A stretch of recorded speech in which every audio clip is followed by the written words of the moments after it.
Hello friends, welcome to P and sports and today we are going to learn about the research. बहुत समय से बहुत सारे लोगों की डिमांड थी कि रिसर्च या फिज़िकल एजुकेशन से रिलेटेड जो सब्जेक्ट्स हैं, जो स्पोर्ट्स साइंसेज हैं, उन पे भी कुछ वीडियोस बनाए जाएं। और हम शुरुआत कर रहे हैं रिसर्च से, जहाँ पे रिसर्च की डेफिनेशन, मीनिंग, मोटिवेशन या एम की तरफ हम बढ़ेंगे। लेकिन इन सब बातों को जानने से पहले हम ये समझते हैं कि जब भी आपके टीचर्स या हमारे शिक्षक जब भी अपने स्टूडेंट्स को रिसर्च पढ़ाने की कोशिश करते हैं, तो सबसे पहले एक एग्ज़ाम्पल जो है वो सबसे जहन में जो आता है, और वो सभी इस चित्र को देखते हैं। मैं एक स्टेटमेंट आपके सामने कहता हूँ, उस स्टेटमेंट से इसको रिलेट करने की कोशिश करेंगे कि research is to see what everybody else has seen and to think about what nobody else has thought. इस चित्र को अगर मैं आपको बताऊं, ये बहुत एक प्रचलित एग्जाम्पल हमारे सामने होता है, और न्यूटन के बारे में हम सब जानते हैं। और न्यूटन ने जो ग्रेविटेशनल फोर्स को डिस्कवर किया, उसके पीछे की जो कहानी थी, एक पेड़ के सामने बैठ के उन्होंने ये ऑब्ज़र्व किया कि एक सेब जो है वो फल जो है वो पेड़ से नीचे की तरफ जो है वो गिरता है, तो इसकी बड़ी वजह क्या होगी।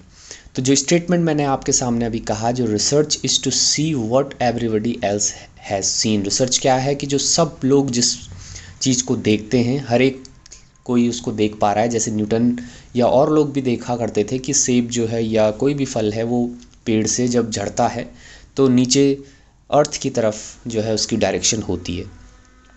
And to think about what nobody else has thought. लेकिन इम्पॉर्टेंट बात इसमें क्या है कि जितने लोगों ने उसे देखा, लेकिन ऑब्ज़र्व कितने लोगों ने किया या उसके बारे में सोचा कितने लोगों ने। तो वो सोच जो है वही आपको रिसर्चर बनाने की सबसे पहली सीढ़ी या सबसे पहला स्टेप उसे कहा जाता है। तो वहीं से हम शुरुआत करते हैं। जैसे मैंने बताया कि न्यूटन ने ये ऑब्ज़र्वेशन उनकी थी कि क्यों ये ऐसा हुआ, और क्यों जो डायरेक्शन है वो सेब की या फल की जो है पेड़ से झड़ने के बाद अर्थ की तरफ होती है हर बार। तो उन्होंने जो एक फ़ोर्स जो हम सब जानते हैं, ग्रेविटेशनल फ़ोर्स, जिसे हम गुरुत्वाकर्षण बल के नाम से जानते हैं, उसका जो है उन्होंने वहाँ पे डिस्कवरी किया, उसको जो है उन्होंने खोजा, और अभी तक हम यूनिवर्सली उसको एक्सेप्ट करते आए हैं। तो आगे बढ़ते हैं। रिसर्च को अगर हम देखें तो सबसे पहले आर्ट ऑफ साइंटिफिक इन्वेस्टिगेशन की हम बात करते हैं कि ये एक ऐसी कला है जिसमें हम वैज्ञानिक तरीके से किसी चीज़ को खोजने की बात कर रहे हैं। और रिसर्च हम सब जानते हैं कि अगर बेसिक लेवल में हम बात करें तो दो शब्दों से मिलकर री प्लस सर्च जो है वो शब्द बनता है, जहाँ पे हम दोबारा किसी चीज़ को खोजने की बात करते हैं। लेकिन वो दोबारा खोजना जो है वो ज़रूर एक आर्ट होती है, जिसे हम साइंटिफिक तरीके से इन्वेस्टिगेट करने की कोशिश करते हैं। अगर हम देखें तो केयरफुल इन्वेस्टिगेशन ये होता है जहाँ पे आपको बहुत चीज़ों का ध्यान रखना होता है। और रिसर्च प्रपोज़ल जब हम बनाते हैं या आगे हम सब जब लोग चीज़ों के ऊपर पढ़ते हैं, तो सिस्टमैटिक प्रोसेसेस का बड़ा ध्यान रखा जाता है। और कुछ ऐसी इंक्वायरीज़ होती हैं स्पेशली जो रिसर्च के न्यू फैक्ट्स को देखने के लिए, या हम कहें कि किसी नॉलेज की किसी ब्रांच को के लिए, कोई भी ऐसा नॉलेज जिसकी हम शाखाएं ढूंढते हैं और नए फैक्ट्स को हम वहाँ पे देखना चाहते हैं, तो उस तरह का केयरफुल इन्वेस्टिगेशन भी ये होता है। अब movement from unknown known to unknown, मतलब जो बातें आप जानते हो और जो बातें आप नहीं जानते, उसके बीच का जो ब्रिज है, इसको जब आप क्रॉस कर देते हो तो वो भी एक रिसर्च आपकी कंप्लीशन वहाँ पे होती है। क्योंकि रिसर्च जो है जब आप शुरू करते हैं तो वहाँ पे आप बहुत सी बातें हैं जिनको जानते हो, और बहुत सी बातें हैं जो आप नहीं जानते। तो जानने से जो बातें नहीं जानते उसकी तरफ बढ़ने का जो एक मूवमेंट है या एक प्रोसेस है, उसे भी हम रिसर्च कहते हैं। अब ये प्रोसेस तो है, लेकिन जैसे हम ये कहें कि न्यूटन ने उस ऑब्ज़र्वेशन से ये सोचा, लेकिन सोचने के पीछे जो रीज़न है वो लॉजिकल होने चाहिए। जो आपकी थिंकिंग है वो लॉजिकल बेस्ड होनी चाहिए, लॉजिक बेस्ड होनी चाहिए।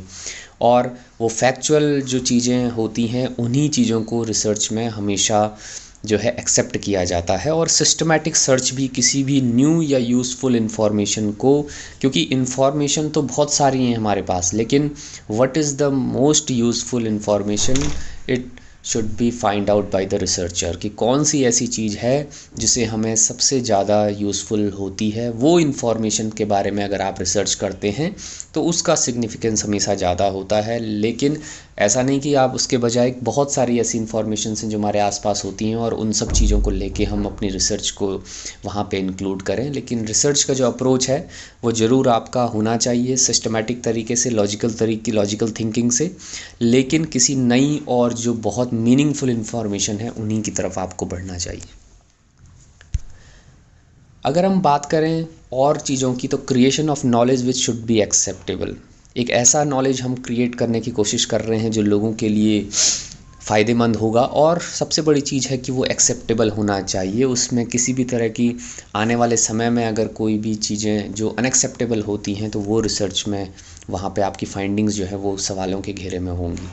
प्रोसेस शुड बी सिस्टमैटिक, और इम्पॉर्टेंट बात ये है कि रिसर्च एक वर्ड तो ज़रूर है, लेकिन this is a broad process, जहाँ पे हमको वाइड प्रोसेस है, जहाँ पे आपको बहुत सारे ऐसे स्टेप्स हैं उनसे होकर गुजरना होता है। आने वाली वीडियोस में हम आपको बताएंगे कि किस तरह से रिसर्च प्रपोजल में कौन कौन से चैप्टर्स हैं और किस तरह की चीज़ों का आपको ध्यान देना होता है जब भी आप whenever you are starting your research study और रिसर्च प्रोसेस।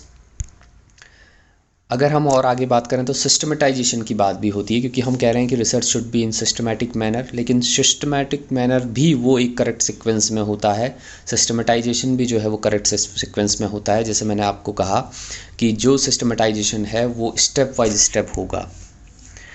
आगे अगर हम अप्रोच की बात करें कि रिसर्च का जो अप्रोच है वो किस तरह से होना चाहिए, तो थियोरी डेवलपमेंट अप्रोच होता है, क्योंकि आप एक थियोरी बनाते हो। कई बार ऐसा होता है कि किसी थियोरी को रिवाइज आप रिफाइंड करने की कोशिश करते हो या रिसर्च करने की कोशिश करते हो, किसी थियोरी पे बेस्ड होके आप अपनी नई थियोरी को इस्टेब्लिश करने की कोशिश करते हो। और कई बार आप ऐसा करते हो जहाँ पे अपने लॉजिक्स के हिसाब से आप एक न्यू थ्योरी जो है वो इस्टेब्लिश करने की कोशिश करते हैं without any background of any theory. तो थियोरेटिकल डेवलपमेंट जो है वो अप्रोच यहाँ पे हमेशा रहता है।